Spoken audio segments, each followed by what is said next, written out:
이산가족 상봉 행사를 준비하기 위해서 우리 측 시설 점검단이 오늘 오전에 남북 출입사무소를 출발했습니다.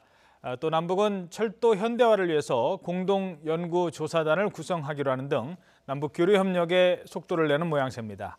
조한범 통일연구원 선임연구위원 그리고 이인배 한반도 미래포럼 연구위원과 함께 관련 얘기 짚어보겠습니다. 안녕하십니까? 예, 안녕하십니까? 예.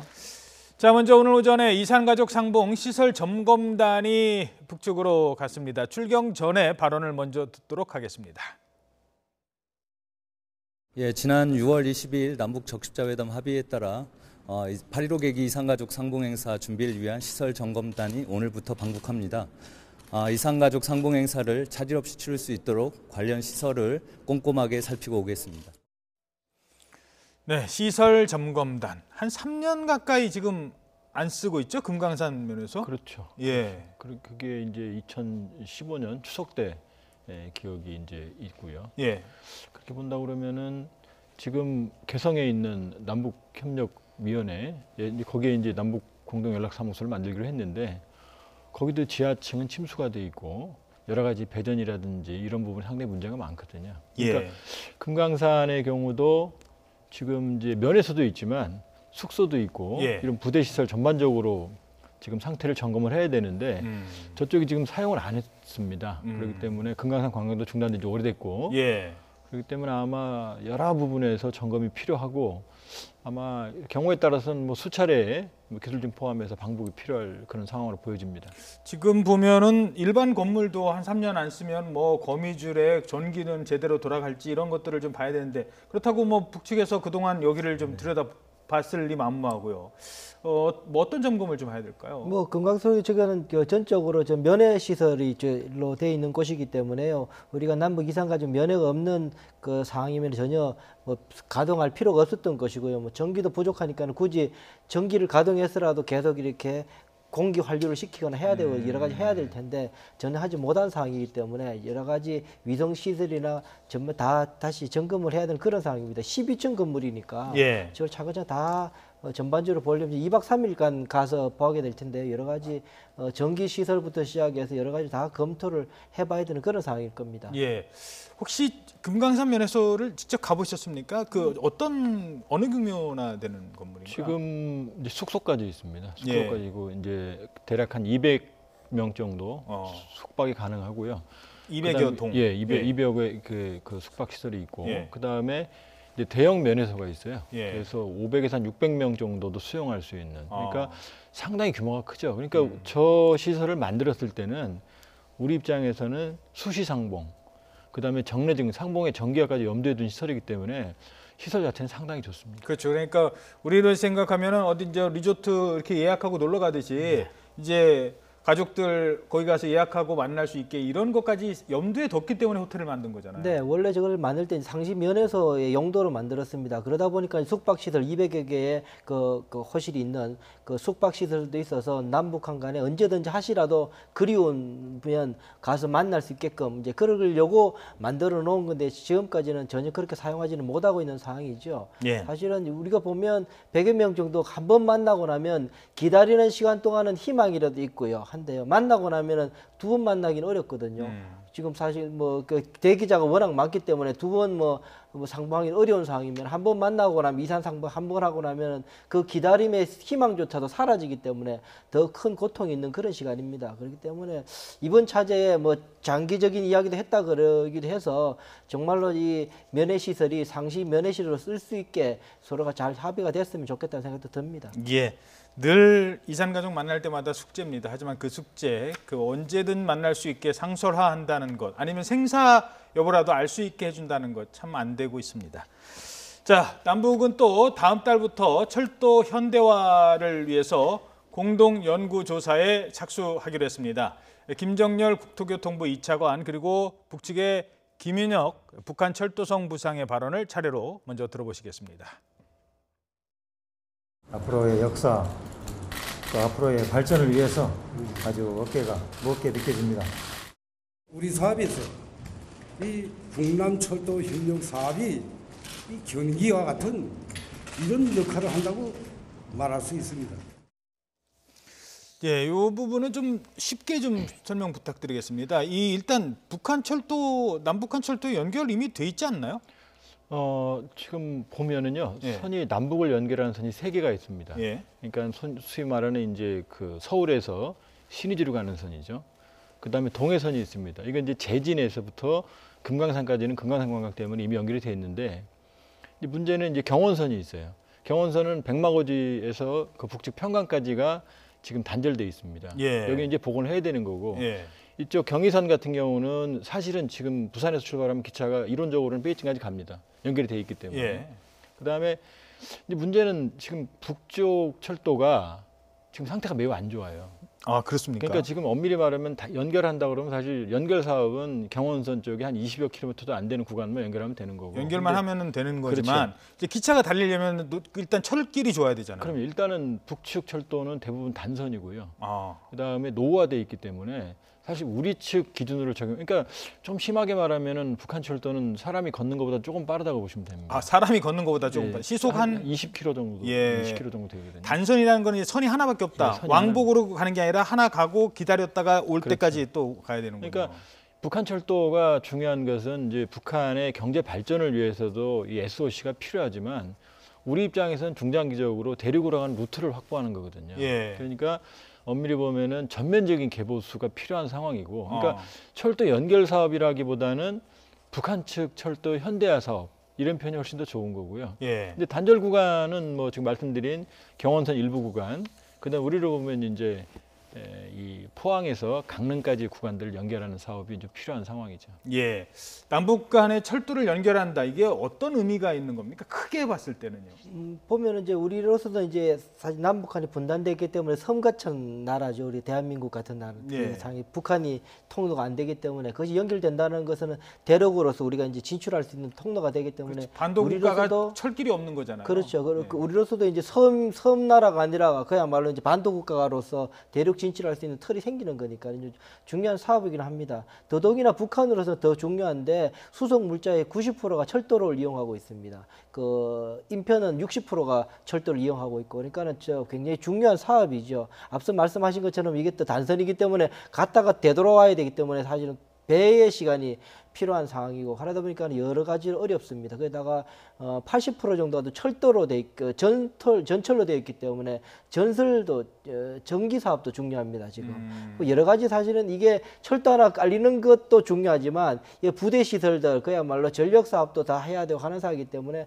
만만치 않은 사업이고요. 지금 가장 걸리는 문제는 아마 유엔 제재 문제가 걸려 있을 겁니다. 그렇죠. 그 부분도 좀 설명해 주세요. 유엔 제재에는 사실은 그 공공 인프라 사업은 그 제외돼 그게 적시하지는 않았습니다. 그 이게 합작 사업은 금지되어 있는데 공공 인프라 사업 자체에서는 그 제외되어 있기 때문에 사실 그거는 걸려 있지는 않습니다. 그런데 그 국제 법학자들의 해석은 두 가지인데요. 첫 번째는 문구만 해석하는 경우에 같은 경우는 그 적시되어 있지 않기 때문에 제재 명령에 되어 있지 않기 때문에 공공 인프라 같은 경우는 가능하다라는 입장이 하나가 있고, 또 하나는 그 취지를 보는 국제법자가 있는데요. 그거는 이제 북한 핵 개발 탄도미사일 ICBM 개발을 저지하기 위한 목적이기 때문에 그 목적이라는 틀에서 봐야 되지 그냥 그것이 적시되어 있지 않기 때문에 보는 것은 무리가 있다. 그러니까 제재 대상이다. 네, 그렇기 때문에 제재 대상으로 봐야 된다라는 측면도 있고 해서 그런 논란이 조금 있습니다. 그래서 우리가 지금 날짜는 안 잡았다고 하더라고요. 그렇죠. 지금 뭐냐 공동 그 협의를 하는 상황이고요. 근데 제 개인적인 생각을 보면 어차피 이게 시간도 많이 걸리는데요. 지금 이걸 현대화 사업을 하게 될 때 우리가 좀 눈여겨봐야 될 것이 뭐냐 하면 앞으로 이게 사실은 하루 이틀 만에 되는 것이 아니고 비핵화 진정 과정 속에서 여러 가지 연동되어서 가야 되는데요. 우리 정부로서는 이것을 좀 전략으로 보게 될 때 우리 정부뿐만 아니라 전 세계적인 돌풍 중에 하나가 4차 산업혁명이라고 그러지 않습니까? 예. 4차 산업혁명이라는 기술 발전이라는 측면에서 봤을 경우에 과연 철도가 지금 북한의 철도가 단선을 복선으로 연결하거나 그냥 그 전철을 더 보강하거나 하는 수준에서 10년에 20년의 효용성이 있을 것인지 아니면 지금 미래 교통수단 하이프루프 같은 식이 사실 미래 핵심 철로 시설이라 그러는데 그거는 이제 KTX보다 더 훨씬 더 진전된 고속 전철이 되겠죠. 그런 것을 염두에 두고 처음부터 그렇게 기획을 해서 가야 될지에 대해 큰 전략적인 큰 그림 속에서 보고 해야 될 것이 아닌가 그런 측면에서 지금 상황에서 좀 연구를 해야 된다라는 것이 좀 생각해 봐야 되고요. 예. 또 하나는 한 가지 조금 더 말씀을 드리게 되면 지금 비핵화라는 우리 국면이 좀 이 협상이 계속 진행 중인데 지금 상황에서 이 인프라 사업이라는 것은 우리가 앞으로 이게 비핵화가 긍정적이든 현실화 되리라고 되어야 된다고 봅니다만 그 중간중간에 꽤 진통은 있을 겁니다. 예. 그 진통 과정 속에서 사실은 이것을 북한에게 그런 행동 실천할 수 있게끔 추동을 하려고 그러면 미국이나 한국이나 많이 말할 스냅백 제재를 다시 환원시키거나 할 수 있는 조치들에 대해서 준비를 해놔야 되거든요. 원래대로 다시 없었던 네. 걸로 하는 그런데 조항들. 인프라 사업 같은 경우 대단히 어렵습니다. 예. 그렇게 하기가. 그렇기 때문에 저런 사업들은 이 비핵화와 그 연동되어서 조금 전략적으로 좀 고민해 볼 필요도 있다라는 생각을 해보게 됩니다. 예, 알겠습니다. 자, 뭐부터 질문 드릴까요? 스냅백 얘기를 하셨으니까. 네. 그러면 철도를 연결을 한번 놔주면 나중에 북한이 비핵화한다고 했다가 약속을 안 지켜도 그럼 그 철길을 제대로 놔준 거는 어떻게 되느냐? 그때 가서 다시 뜯어올 수도 없고 뭐 그런 얘기를 하시는 이제 측면이 그것도 있는 거잖아요. 오랜 시간도 걸리지만 그 과정에 돈이 투여가 될까 하면 자본이 예. 아까 20조, 40조 든다는 이야기도 하는데요. 그게 1조가 되든 10조가 들어가든 공사를 멈추게 되게 되면 사실은 그걸 뜯어낼 수도 없고 그러니까는 이 사업 자체가 무효가 되니까 예. 돈만 버리게 되는 경우가 되는 거죠. 그래서 신중할 네. 필요도 있다라는 목소리도 있다는 거고요. 자, 그런데 저는 이 질문을 드리고 싶습니다. 자, 큰 구상 우리 문재인 대통령이 김정은 위원장한테 USB에다가 줬던 그 목록을 보면 예. 세 가지 선로로 철도가 가지 않습니까? 그 중에서 뭐 동해를 따라가든 뭐 서해를 따라가든 이렇게 쭉 뭐 신의주까지 서울을 거쳐서 가든 여러 가지 경로를 통해서 우리의 기차가 시베리아 횡단철도까지 연결이 되는 우리는 더 큰 그림을 생각할 수 있다는 그렇죠. 건데요. 예. 근데 지금 KTX를 타고 또는 뭐 요즘 SRT도 있다고 하니까 SRT를 타고 부산에서 출발을 했어요. 예. 그래서 서울 지나서 뭐 여기 도라산역까지 잘 갑니다. 기차가 예. 300km로. 근데 그 다음부터는 이게 속도가 안 나오죠. 안 나온다는 거잖아요. 거기에다가 얼마 전에 김정은 위원장이 그 철길 뭐 철교 연결했다고 막 가서 환영하고 그랬었잖아요. 예, 예. 그때 사실은 풍계리 핵실험장 폐쇄하는 날이었는데 거기가 있었거든요. 예, 예. 그만큼 이미 있었다는 건데 그거랑 같이 좀 설명 좀 해주시죠. 지금 보면은 그러니까 북중 적병 지역의 이쪽 서쪽은 단둥이고 이쪽 동쪽은 훈춘이거든요. 여기까지는 고속철이 와 있습니다. 예. 그러니까 서울까지도 지금 고속철이 와 있죠. 그러니까 지금 북한이라고 하는 단절 구간, 소위 미싱 링크라고 하는 이 부분만 만일에 연결하게 되면은 베이징까지 이론적으로는 8시간이 안 걸립니다. 예. 부산에서 기차 타도요. 예. 그러니까 사실은 우리 수출의 4분의 1이 중국이기 때문에 만일에 육상 수송망을 우리가 확보하게 되면 사실은 어마어마한 효과가 있죠. 그렇죠. 북한도 도움이 되지만. 예. 근데 지금 문제는 이 북한의 기초 인프라라고 하는 것이 매우 열악하기 때문에 일단 천문학적인 돈과 시간이 들어요. 그러니까 아까 말씀하신 김정은 위원장이 그 풍계리 핵시험 폭파할 때 가서 자랑하는 사진을 보면 철도가 단선입니다. 철도가요? 다리가 나와요. 다리 하나에 네. 철도 하나입니다. 어. 그거 보고 뭐 조각품 같다, 훌륭하다 이렇게 막 하는 그 장면이 나오는데, 그러니까 이 부분이 가장 큰 딜레마죠. 그러니까 이 부분을 해결하지 않으면 김정은 위원장이 생각하는 새로운 전략 노선, 경제 발전은 사실상 불가능합니다. 원산을 예. 아무리 발전시켜도 원산까지 접근할 수가 없거든요. 예. 그러니까 풍계리 실험장 갈 때 우리 기자단이 10시간 이상을 갔다는 게 지금 북한의 현실을 말해주는 거거든요. 예. 그렇기 때문에 이 부분은 지금 우리 이인배 위원님이 이제 걱정을 하셨지만 사실은 남북한 그다음에 중국 러시아까지 그러니까 우리 철도가 TCR 중국 철도 연결되고 이쪽 동쪽으로는 TSR 연결되는 거거든요. 그러니까 이 사업은 남북 중로 합작 사업으로 들어가게 되면 아하. 북한이 이렇게 판을 깰 수가 없죠. 그렇죠. 그렇죠. 아. 그렇기 때문에 국제 보장과 함께 여러 가지 안전 장치를 마련한다 그러면은 사실은 동북아가 우리로서는 뭐 거대한 물류 핵심 허브가 되는 거고 경제 공동체를 만들 수 있는 핵심 사업이 됩니다. 예, 알겠습니다. 자, 이번에는 북미 간의 분위기 좀 살펴보도록 하겠습니다. 먼저 매티스 미 국방장관인데요. 한중일 3국 순방에 나섰죠. 어제 그 첫 번째 행선지가 중국이었습니다. 중국을 찾았는데요. 한반도 비핵화를 위한 중국의 역할을 강조할 거란 전망이 나오고 있습니다. 매티스 미 국방장관 그리고 루캉 중국 외교부 대변인의 발언 먼저 들어보시죠.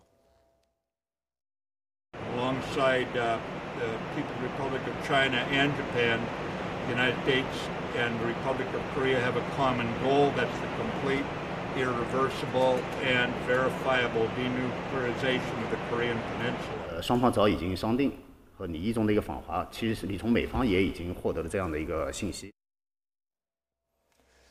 자, 매티스 국방장관이 아시아는 많이 왔어요. 근데 지난 취임 후 17개월 동안 중국을 한 번도 안 갔었다고요? 이번이 처음이라고 하더라고요. 네, 그 사실은 이게 시기상으로 봐서나 이 국방장관이라는 그 위치로 봐서나 대단히 중요한 그 방중이다 그렇게 보여집니다. 가장 중요하게 우리가 지금 주목하고 있는 문제, 북한 비핵화에 관한 문제지요. 북한 비핵화에 대해서 지금 6월 12일 날 북미 정상회담 이후에 뭐 곧바로 뭔가가 조치가 있을 것 같았던 시간들이 그냥 시간만 지금 그 할일 없이 흘러가고 있는 그런 상황이었기 때문에 그런 상황에서 우선 이제 매티스 국방장관이 중국을 간다는 이야기는 중국 사실 뭐 그전에도 트럼프 대통령도 늘 이야기한 것처럼 중국이 의심스럽다. 중국이 그 김정은 위원장이 저 시진핑 만나고 나서 태도가 바뀌었다. 뭐 그런 말 계속 했지 않습니까?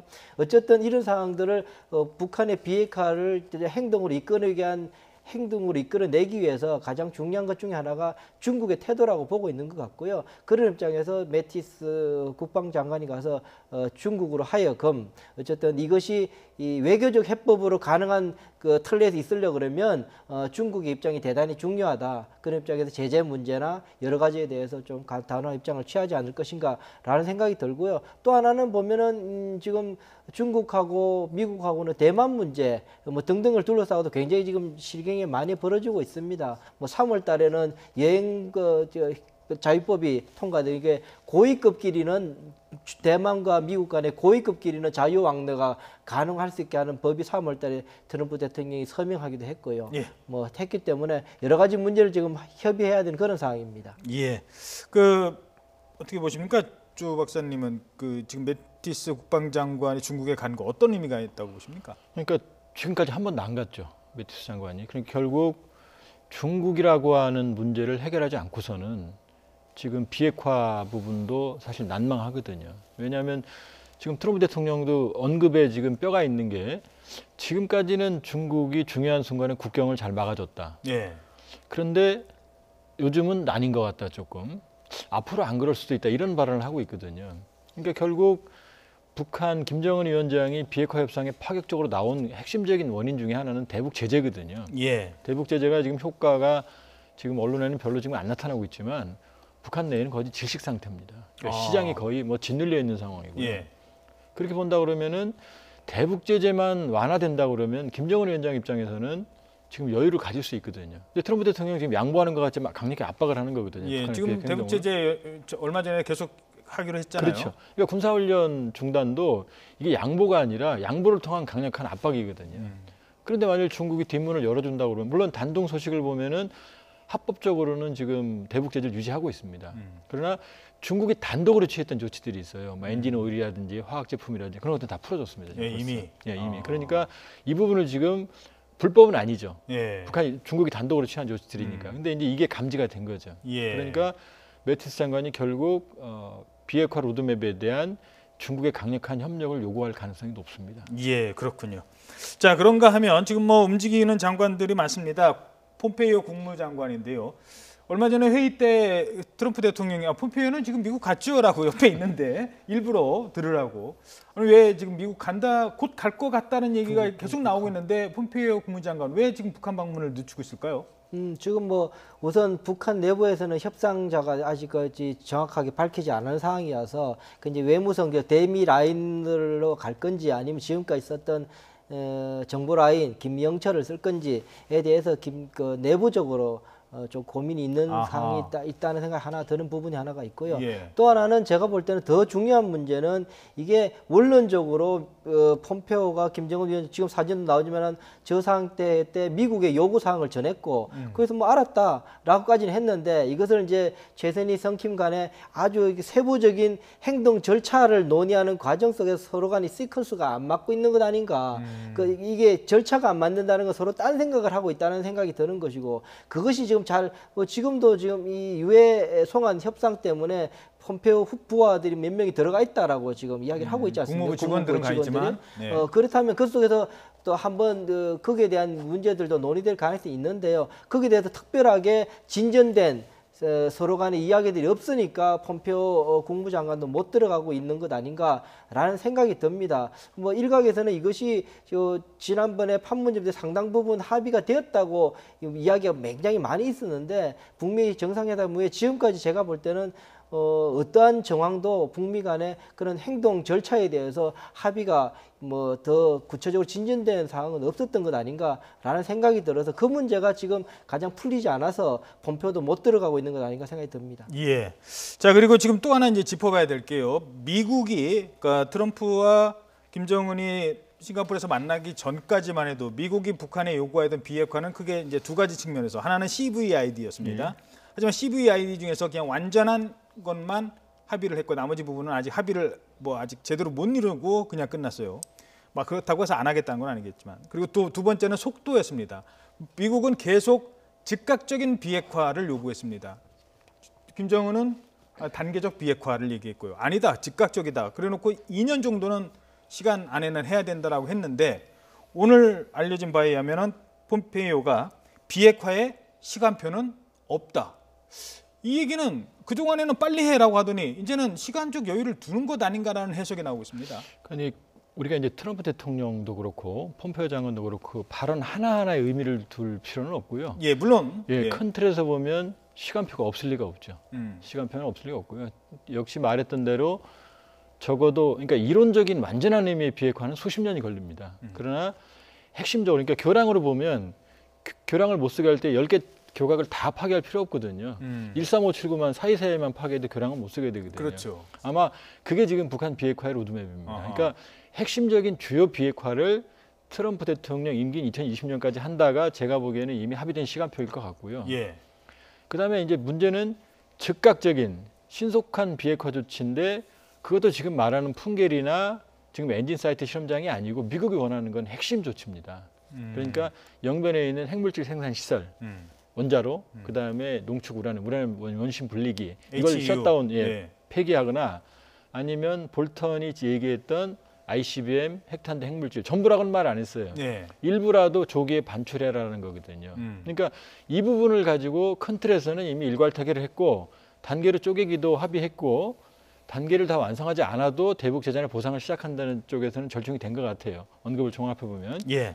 근데 그 초기 조치를 가지고 지금 북한이 지금 망설이고 있는 거죠. 미국은 확실한 걸 달라고 그러는 거고 북한은 그 부분을 좀 이따 주고 싶은 거고 아마 이 부분이 충돌하고 있기 때문에 지금 양측 간에 조율이 필요한 상황이다 이렇게 보고 있습니다. 지금 상황 보게 되면 그러니까는 쉽게 말하면은 이 임시직 트럼프 대통령은 이제 2년 반밖에 남지 않은 임기가 임시직이라면은 정규직이죠. 김정은 위원장은 앞으로 그렇죠. 뭐 수십 년을 할 수 있는 그렇기 때문에 시간이 지나갈수록 어려워지는 거는 미국 측이 되게 됩니다. 그런 상황이기 때문에 대단히 좀 트럼프 대통령 뭐 11월 중간 선거도 있지만 여러 가지로 보면 좀 굉장히 오히려 지금 상황이 미국 정상회담 이후에 갑을 관계가 완전히 바뀐 상황이 아닌가. 그야말로 김정은 위원장의 선이 어떤 식으로든지 행동, 그 행동이 본질적인 조한범 위원님 말씀하신 본질적인 행동들, 북한의 핵 위협이 축소되는 어떤 행동이 아닐지라도 뭐 핵실험, ICBM 엔진 실험실 폭파나 아니면은 뭐 여러 가지 등등 미래 핵과 관련된 여러 가지 조치들을 내놓을지라도 트럼프 대통령은 이걸 성과다라고 이야기하면서 정치적으로 홍보해야 되는 그런 입장에 물려 있지 않는가라는 생각이 들어 걱정이 됩니다. 이 걱정은 그냥 미국은 뭐 그렇게 해서 ICBM 없어지면 뭐 된다 치더라도 그 고스란히 그 위협은 대한민국에는 고스란히 있기 때문에 저희로서는 걱정 안 할 수밖에 없는 안 할 수 없는 상황이라는 거죠. 상당히 뭐 근데 저는 다른 걱정인 게요. 지금 자꾸 이제 지금 이인배 의원님 의견에 동의하지만 트럼프 대통령이 저러다 말리는 거 아닌가 북한에. 근데 저는 거꾸로 봅니다. 오히려. 트럼프 대통령의 특징은 저러다 판을 깰 사람이거든요. 그러니까 마음에 안 들면 지금 계속 양보하고 있거든요. 예. 근데 북한이 만일에 미온적으로 계속 저런다 그러면 트럼프 대통령은 또 다른 해법을 제시할 가능성이 있어요. 그러니까 예. 북미 공동 합의까지도 깨버리고 강력한 그러니까 군사적 옵션까지 근데 포함한 사실 그게 더 제재를 할 수도 걱정이에요. 있거든요. 판 깨진 다음에 그럼요. 그 다음에 나올 그럼요. 옵션은 군사적인 게 그러니까 포함돼서. 트럼프 대통령 입장은 이 문제를 해결한다고 분명히 약속했거든요. 근데 약속이 미국 국민들을 설득할 만큼 약속이 이행이 안 된다고 그러면은 트럼프 대통령의 그동안 패턴을 보면 다른 방식으로 하겠죠.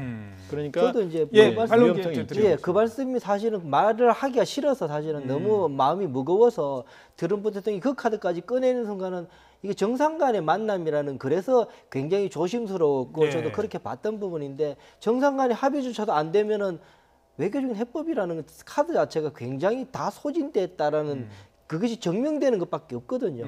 그리고 그런 속에서 만약에 트럼프 대통령이 마지막 카드, 조한범 박사님 말씀하신 그런 카드를 내놓는다는 것은 한반도로서는 얼마나 지금 치명적인 상황이 오게 되는가, 그것 때문에 이제 걱정이 되는 것이고, 그렇기 때문에 앞서 이 철도 사업도 제가 그래서 말씀드리는 거는 아하. 그것을 북한으로 하여금 이 비핵화를 행동으로 옮기게 하는데 미국이 어쨌든 마지막 카드를 쓰지 않는 상황 속에서 구두의 압박을 하는 상황 속에서 그걸 동참해서 행동을 이끌어내게끔 한국도 같이 가져야 되거든요.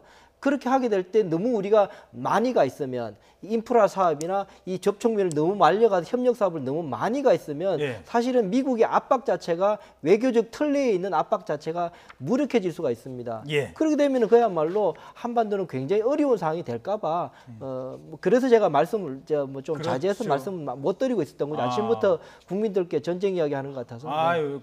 그 부분에 대해서 공감하신 분들도 많이 있을 것 같습니다. 3초 드리겠습니다. 이 부분 발언을 좀 정리해 주시면 될 것 같은데요. 예, 그러나 큰 흐름으로 보면 북한도 역시 비핵화의 트랙에 들어왔습니다. 그러니까 판이 깨질 가능성은 제가 보기엔 거의 없고요. 다만 망설이고 있는 거죠. 미국은 압박을 하고 있고 그렇게 예. 보고 있습니다. 예, 알겠습니다. 바로 이 두 분의 지금 나누신 이 고민들을 앞으로 북미 관계를 지켜보는 우리 국민들이 같이 하고 있지 않을까 생각을 합니다. 제가 높아지면서 말씀드리는데요. 아까 김정은 위원장은 그러니까 뭐 임시직 정규직 말씀하셨을 때 김정은 위원장 체제 세습의 지도자고 그리고 이제 트럼프 임기가 없는 대통령은 임기가 있던 없는데, 거라는 네, 그런 그 취지에서 이야기를- 말씀하신 거죠. 네, 예. 네티즌의 그 비유를 빌어서 제가 말씀드린 그렇죠. 예. 거였습니다. 임시직이나 정규직이나 소중한 직장이니까요. 네, 조한범 통일연구원 선임연구위원 그리고 이인배 한반도 미래포럼 연구원이었습니다. 두 분 고맙습니다. 네, 고맙습니다.